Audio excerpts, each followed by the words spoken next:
anyone is going to tell you, and this is the best advice, you got to use your ears. Regardless of what the meters tell you, regardless of what you're looking at in that DAW and seeing where things are at, you got to use your ears. We're not listening to Spotify, we're listening to a podcast. Most hosts never achieve the results they hoped for. They're falling short on listenership and monetization, meaning their message isn't being heard and their show ends up costing them money. This podcast was created to help you grow your listenership and make money while you're at it. Get ready to take notes. Here's your host, Adam Adams. What's up, podcaster? It's your host, Adam Adams. And today we have a guest and we're going to be talking a little bit about audio editing. How do you do the editing? What should you think about for editing? I've actually got a sound engineer on the podcast we'll be interviewing. He doesn't have a podcast, but he serves two different types of clients who have podcasts. One of them is more of a corporate company that has a podcast. We'll find out what for, how do they use it, why do they use it, as well as independent clients, probably like you and me, the listener, and myself, more independent and having somebody to help do the audio editing and stuff like that. So, Michael, it's funny because usually I'll ask if I don't recognize a last name, how to pronounce it. I'll normally ask before we start recording. Castañeda? Castañeda is fine, yeah. All right, cool. I like taking guesses while my listener can laugh at me. So that's just brilliant. So first and foremost, you are a sound engineer, and I noticed something different about your headphones and your microphone than with 80% of the people that I will interview. And I think it's probably because sound is important to you, but you got like a little dog sitting on your microphone. Tell us a little bit about that real quick. Yeah, so I'm currently using a shotgun mic, which I'm sure not a lot of people use, but it's Deity S-Mic 2, I think is the name of it. And it's got the foam windscreen underneath the big, they call them dead cats. The dead cat. Yeah, and that's just to help for plosives, because plosives are a thing. We're going to be talking about audio restoration and audio cleaning. And the first step is get something like this so you don't have plosives, those problems in the first place.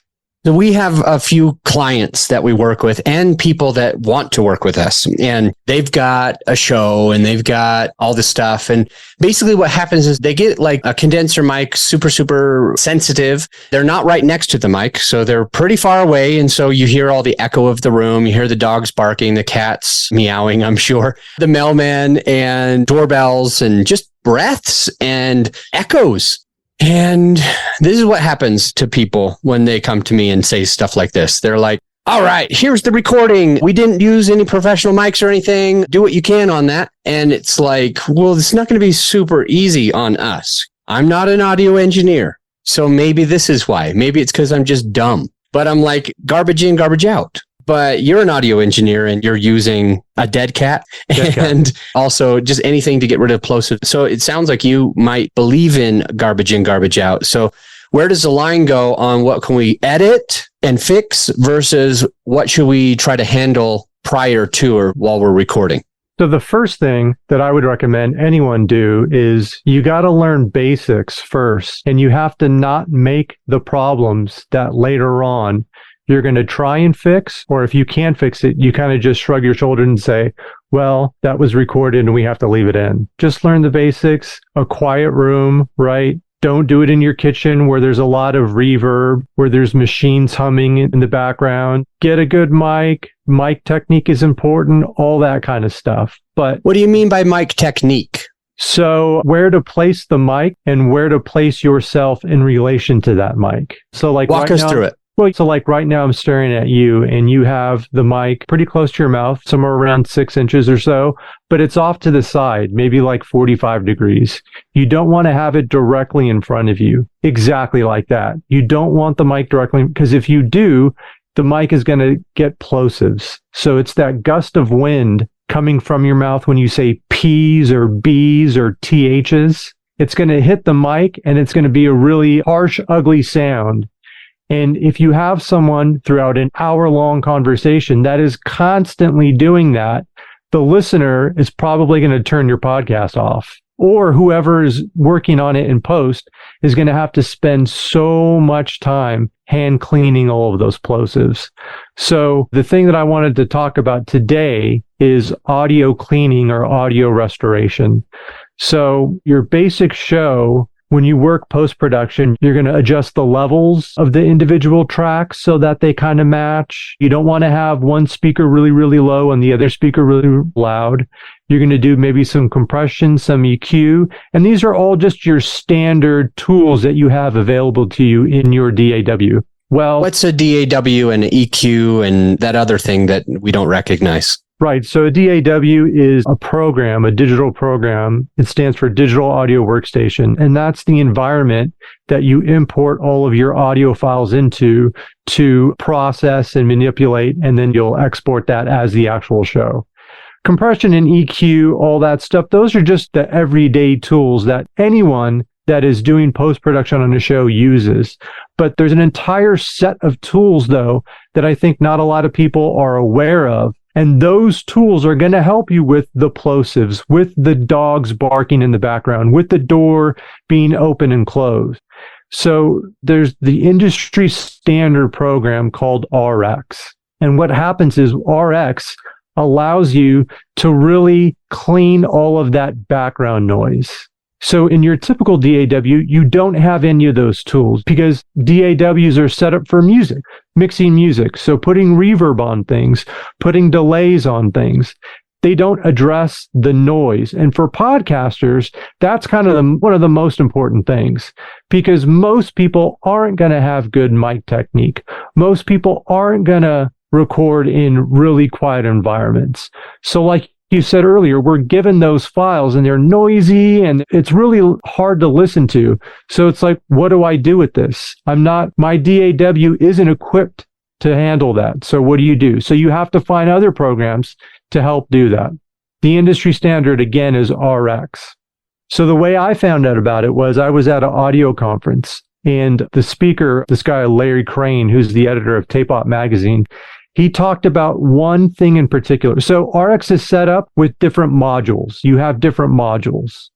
So the one that he spoke about was the voice denoise. Now, what happens is when you plug in a microphone, not only is your voice recorded, but the preamp, the circuitry inside there that allows you to raise the volume or lower the volume, the preamp, that has a hiss in it. And I'm sure anyone that's edited before, when they get two different tracks, those tracks are going to have a hiss in the background. And it's really difficult to get rid of that. So the first thing that I learned about with RX is the voice denoise. So it's basically a magic wand. You would select that hiss, you would hit render, and it eliminates that hiss. That alone is worth looking into this because that's going to make your tracks so much more quieter as far as the background noise goes. So that's just one of those modules. Another one is mouth declick. You mentioned a condenser microphone. Condenser microphones are very sensitive, way more sensitive than dynamic mics. If you use a condenser and you're very close to the mic, you're going to hear all of those little mouth pops. You have no way in GarageBand or Audacity or whatever you're using, the DAW, you have no way of getting rid of those. In RX, you can. So is RX a program that we buy if we are editing our own stuff? Is that kind of how it works? Correct. And one thing I want to make clear, RX is not the only program that does this. I'm not saying you have to go out and buy RX. I would never say that. I'm just using RX as an example because it's what I use and it's quote unquote the industry standard. But yes, it is a program that you would buy and it works as a standalone, or it can work in conjunction with the audio editor, the DAW that you're using. So, for example, here's my workflow. I work in Pro Tools. So I'll import all of the audio into Pro Tools and do my usual Pro Tools stuff. When I'm going through the interview, starting from the beginning, if second 30 seconds into it, like someone closes a door or opens a door, there's a noise that I don't want in there. I'll highlight that section and I'll send it into RX. So I have Pro Tools open and RX open. So I'll be able to send just that clip into RX and then I'll be able to view it in the spectrogram. The biggest thing, in my opinion, about RX that's different than DAWs is anyone that's used a DAW, you see waveform, right? You see a waveform.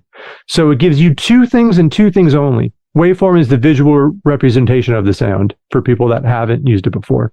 You get the length of the sound in like duration in seconds or minutes or hours, and then you get the height or amplitude of that sound. That's it. That's all you're seeing. It's just a squiggly line that shows you how long something is and how loud something is. But when you look at it with the spectrogram, you are looking at the individual frequencies of that sound. And inside those frequencies, you can see the mouth clicks.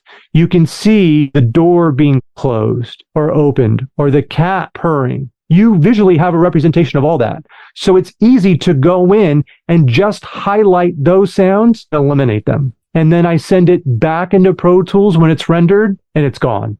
Okay. And if, for example, I know some people that have where they record and you're on a track and I'm on a separate track.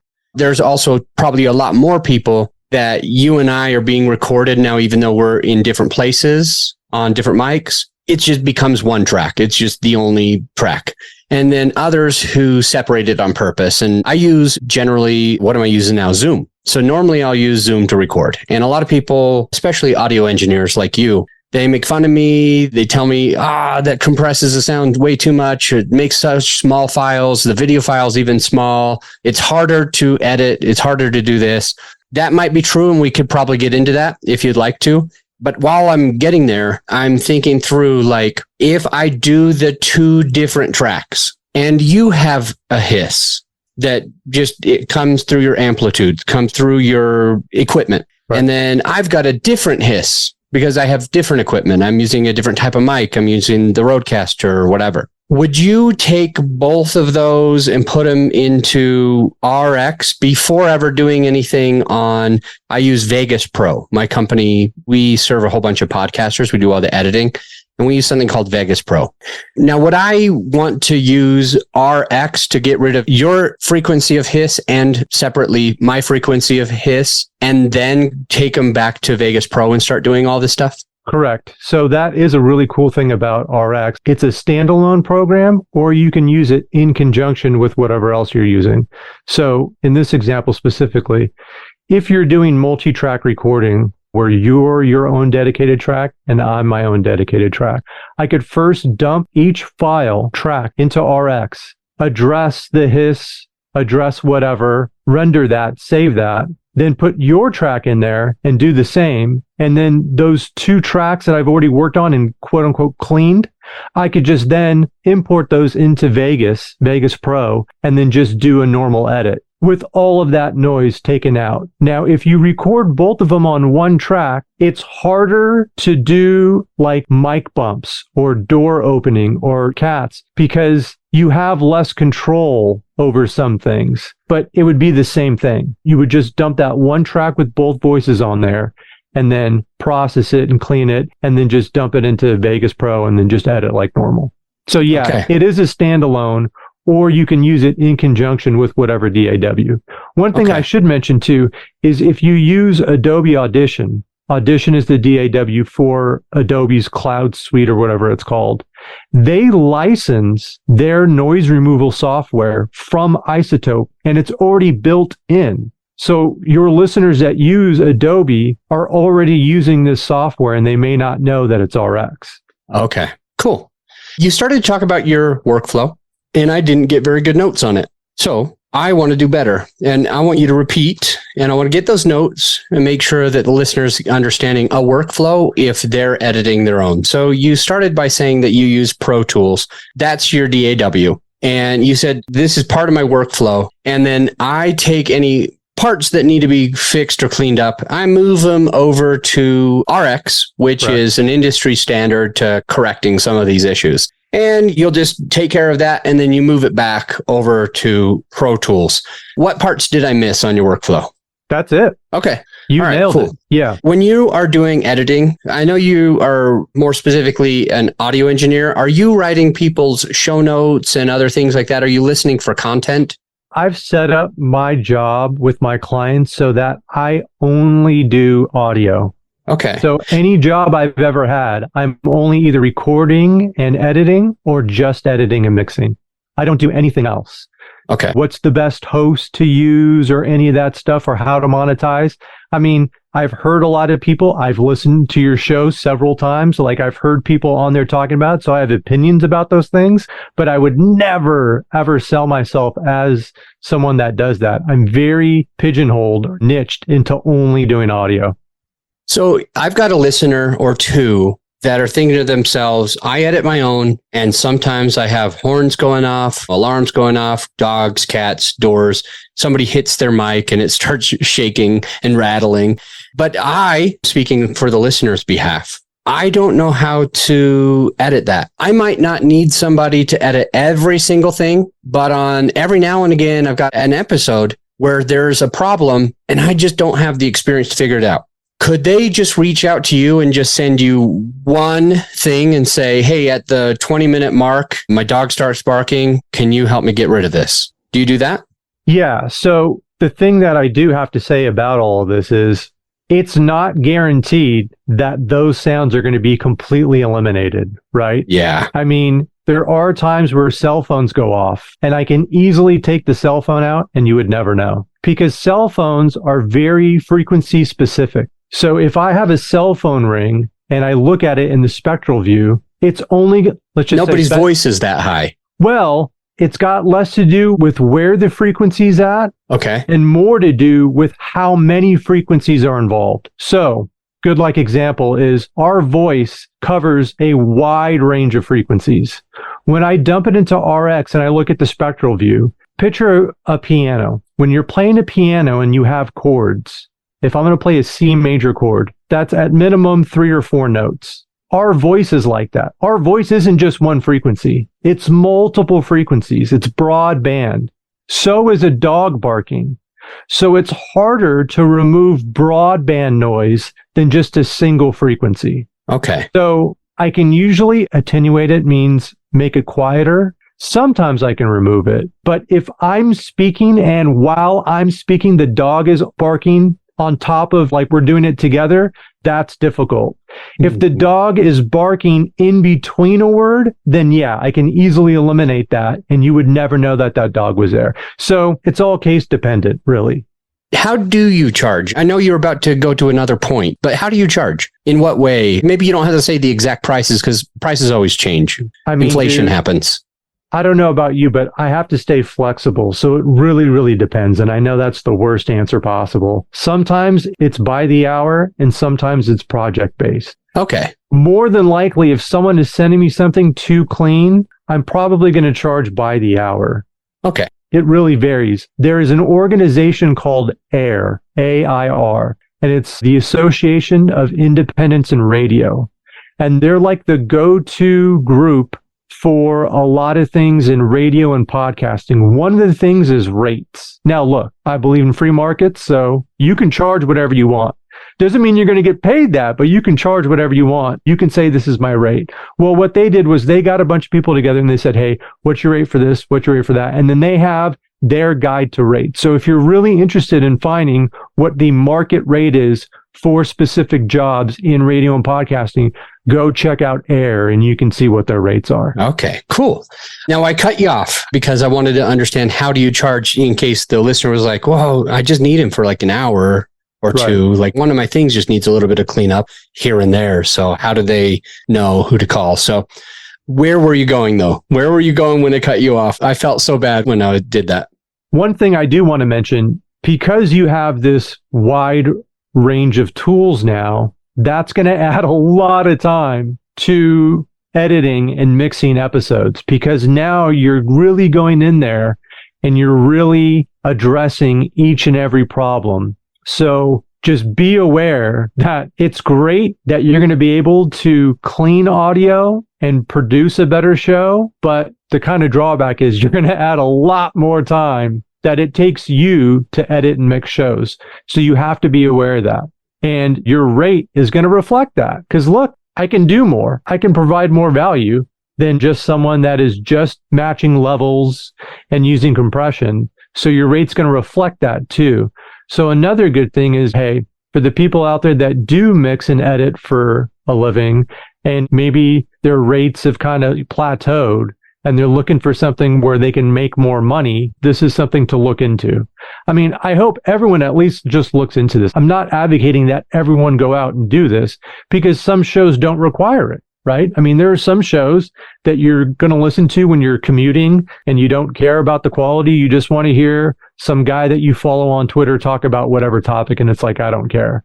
Okay. But for those shows that do require it, for those jobs that you can't get because they require that you do noise removal, I mean, it's absolutely worth looking into. Cool. I got a couple more questions here. You had been prepared to come on this podcast and talk about audio engineering.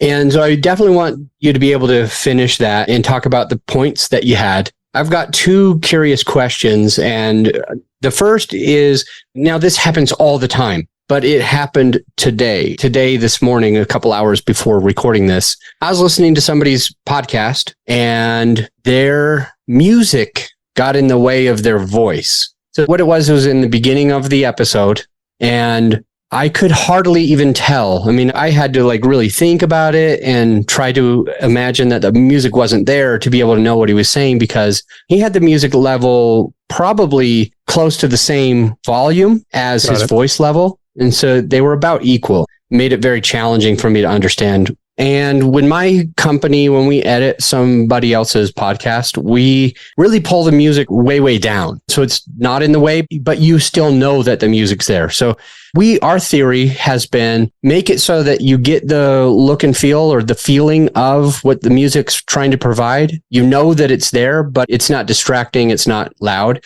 What would you say, for somebody who's editing, what level should they do the music, the intro music, the outro music as they're recording, advertising or their intro or their outro?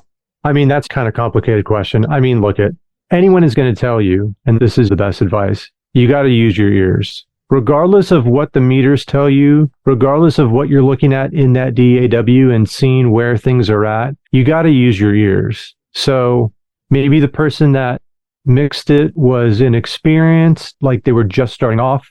It could be that they just made a mistake. When I send out edits, it goes through multiple rounds of revisions. I mean, it's not like the first edit I send a client is the one that they're posting. They'll listen to it and they'll listen for problems, for quality control stuff, because I might have made a mistake. And then they'll say, hey, this minute, this happens, fix that. I'll fix it and send them, version 2. But when it comes to music accompanying voice, the voice has to take precedence over everything because that's what we're listening to. That is the focal point of the show, of the segment, of the ad. So the music should never, speech intelligibility is the most important thing, right? Which is why I'm talking about cleaning all this noise, because there's times where people are talking and it's so noisy you can't hear what they're saying.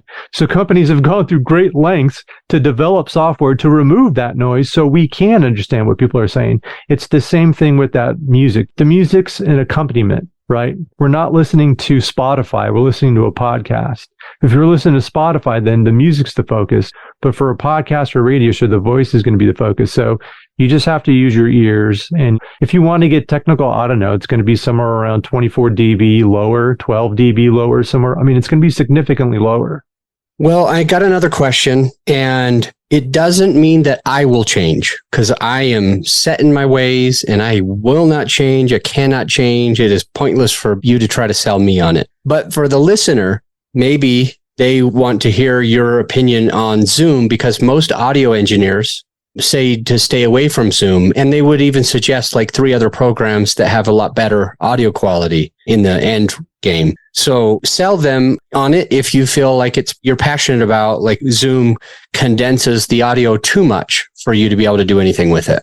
I mean, this is like a losing battle for people like me, because you just said it. You're never going to change. And I get it, dude. Zoom makes it so easy. I mean, I'm talking to you through a laptop, through this stupid machine. It's recording my audio. You're going to dump it into a podcast and put it out there in minutes or hours. It's so easy. There's no way that I can compete with the ease of that process, because anything that I tell you that's going to improve the audio quality is going to take more time and more money to produce that.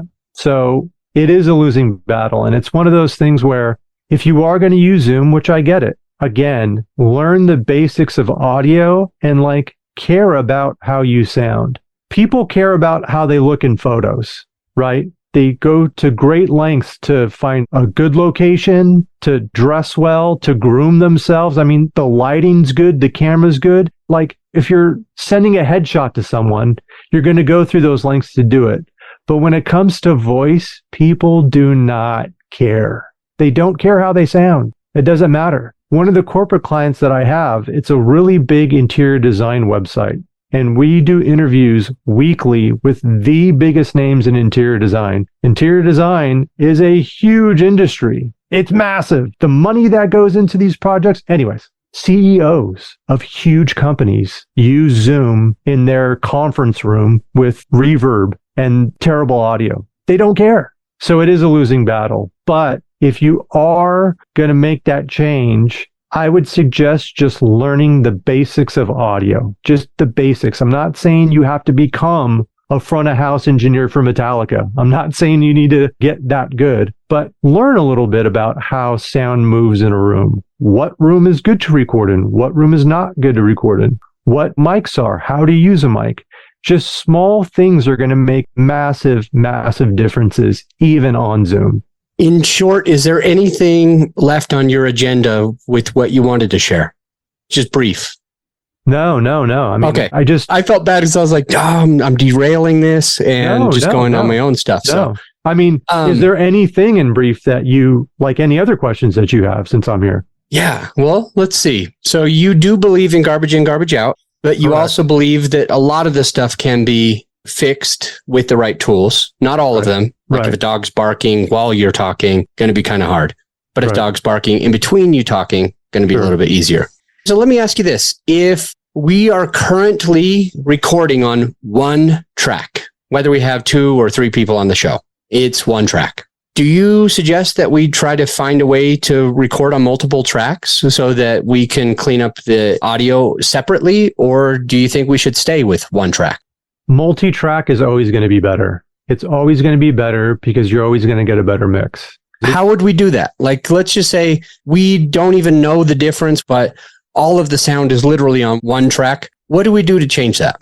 So we're on Zoom right now. Zoom, in your little menu up on top, I'm on an Apple. So directly next to the Apple icon, it says zoom.us. If you click on that and go to preferences, you'll see settings. Go under audio, and there's going to be, or maybe recording, either an audio or recording, there's going to be a box that you can check that you can record everyone on separate tracks. This is a newer, right here, record a separate audio file for each participant. Yep. You want to make right sure, there in recording. Yeah. Right. So you want to make sure that that's checked. Now, if you're using SquadCast, it's going to be something similar to that. If you're using clean feed, profile, preferences, whatever, there's going to be some way that you can do that. And that is by far the best way to do it. It's going to add a little bit more time to whoever's mixing and post. Your files are going to be bigger. So storage is always a thing because audio takes up a lot. Video, if you're doing video, that's even bigger.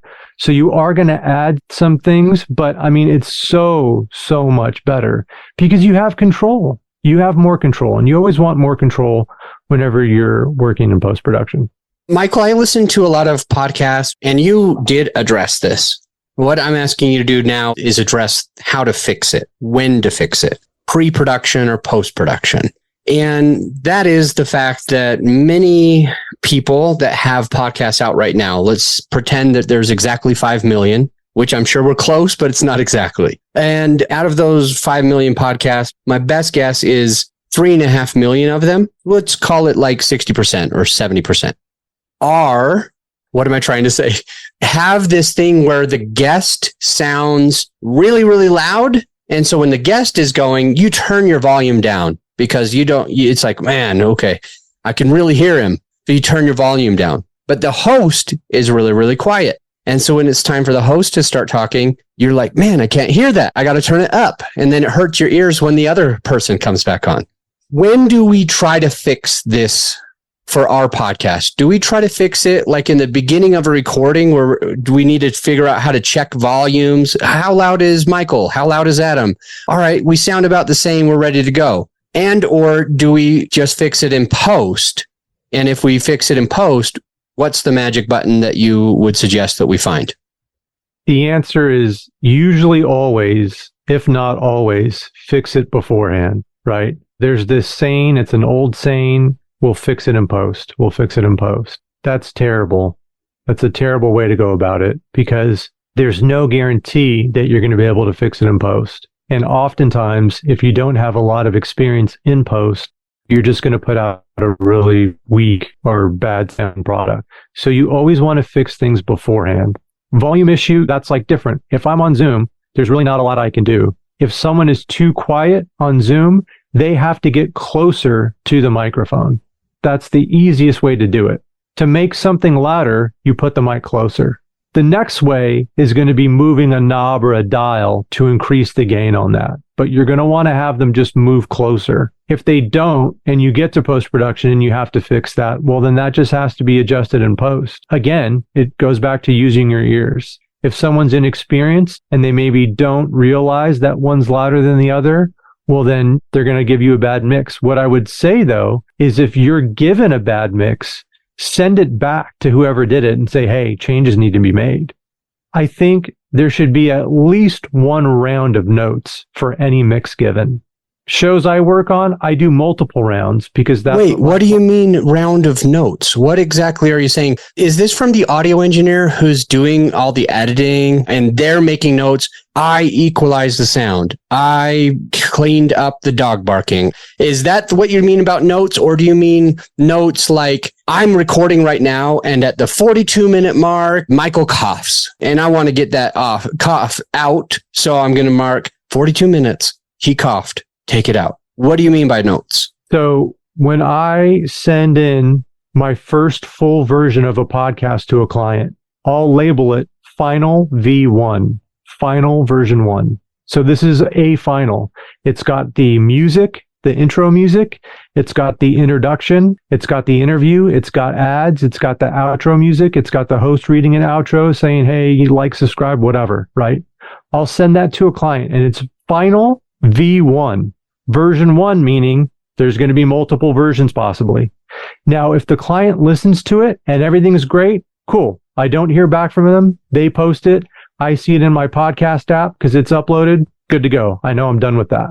If they hear something that they want changed, they'll send it back to me. I'll make those changes, label that Final Version 2, and then send that to them, and then they're done. I'm saying you're going to get to a point if you're working in post-production where there's going to be revisions that are going to need to be made. I would suggest that with any client you have, there needs to be at least one round of notes given to you from the client about, hey, through the entire interview, I can't hear the interviewee. They're too low compared to the just boost that one track and then send it back to me. That's one round of notes. Or it could be, you know what?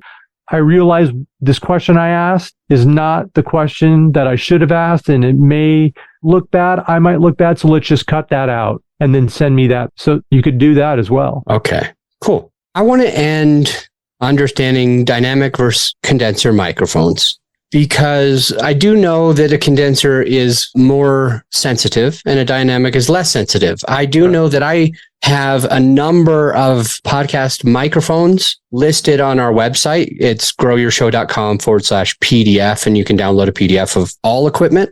And on there is 5 different mics. One's $20. The top one's $500, but 100% of them are dynamic mics. Is this a thing where one of those mics is better for voiceovers? One of them is better for musical artists. One is better for podcast studios. And if so, like, when do we use each type of mic? We'll be right back. Hey, my friend, as you know, this episode is sponsored by my company, growyourshow.com. We want you to be able to have the best tools at your disposal without costing you a whole arm and a leg. So right now you can get a free list of vetted equipment that like mics, mixers, webcams, sound treatment, editing software, everything that you need. I created the whole PDF with direct purchase links just to save you time and money, to help it be more convenient for you. So this free PDF will help you skip all the guesswork. If it's on there, it's vetted and approved by yours truly. And if it's not on there, it's probably not worth the money. So go ahead and get yours at growyourshow.com/PDF. Let's get back into the show. We're back with Michael Castañeda, the sound engineer who's been helping us with tons of things. We're about to find out his thoughts on condenser mic or a dynamic mic. What are these used for? Who should use them and when? I will just remind you, we've already talked about plosives. We've already talked about the EQ, this industry standard thing called RX, which helps you to be able to eliminate some of that hissing noise. We talked about what's a DAW, a digital audio workflow station. He talked about what his workflow was. We talked also about making the music not too loud, and also the pros and cons of using Zoom, which it's easy, but it also takes the audio down to a lower quality as well. It makes it a little bit harder to use. And we talked about recording on multiple tracks. So as you recall, on Zoom, you just go into the recording area and then you click the button that says, let's do multiple tracks for this. And that can be found in other recording places as well. So you could be able to change that with a lot of them. So if you have the opportunity, Michael says, go ahead and use them. And now again, we're talking about the condenser mic or a dynamic mic. I've always been this person who's like, I get the best sound if I use a dynamic mic, but I don't know what a sound engineer is going to say. When do we use a condenser? When do we use a dynamic? Michael, take it away.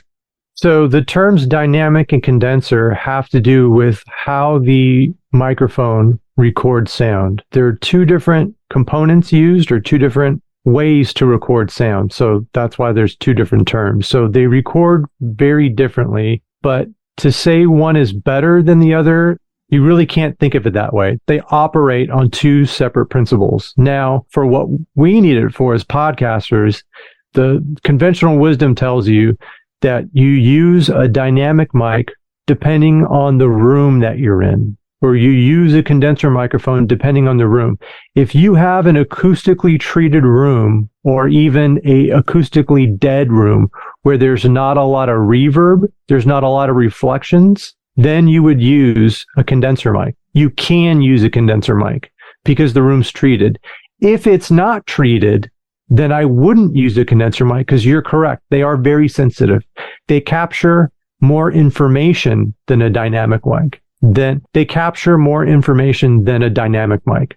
So 9 times out of 10, I would suggest using a dynamic because people don't have treated rooms. It's going to sound, again, speech intelligibility is paramount here. So because of that, we want to use a mic that is matched well with the room. 9 times out of 10, that's going to be dynamic. So like I suggested before, go on YouTube, do research and just learn the basics. Watch a video telling you how they're made and how they reproduce and capture sound. I mean, it's going to be beneficial. But 9 times, I mean, if I have a gun to my head and I have to give you an answer, I would probably say for most people, use a dynamic mic because it's going to be less work in post to make. What kind of mic are you using right now? Is it dynamic or condenser? No, I'm using a condenser shotgun mic, which is a shotgun mic is a completely different type of mic that's used in film and TV. But since I know how to use it, I wanted to use it, and I just wanted to use a fancy mic for today's recording. Okay. But it is a condenser, and that's because I'm in a room that's very dead acoustically. I have carpet floors.